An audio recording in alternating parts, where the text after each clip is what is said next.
I know that my beloved creation is so awful that he will endure to the end. Now, before you get too nervous, when I say awful, I mean full of awe.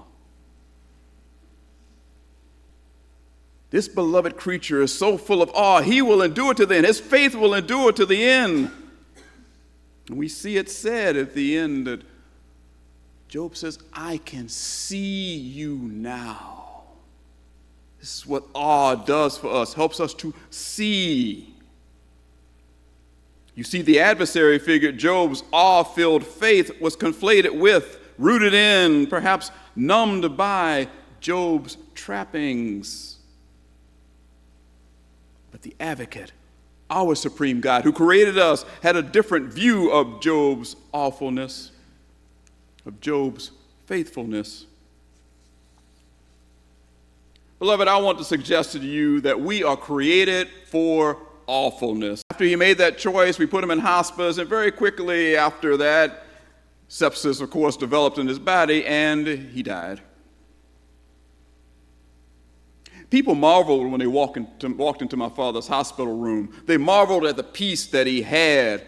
They were in awe of the joy he had, the peace he had past all understanding. I remember somebody saying, we've been around other people who are dying and facing death, especially ones who were still young enough, early 60s. Often they are cussing and spitting and fighting. But your father is full of joy and peace. That genuine joy and peace came out of my father's awfulness. People often see me and say, you're always so full of joy and light, and you're usually smiling.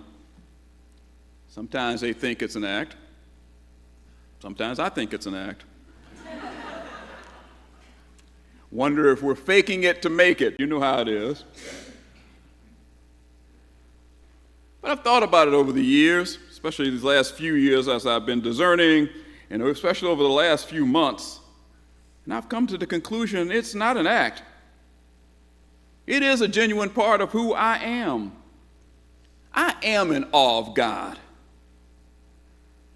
And I trust God.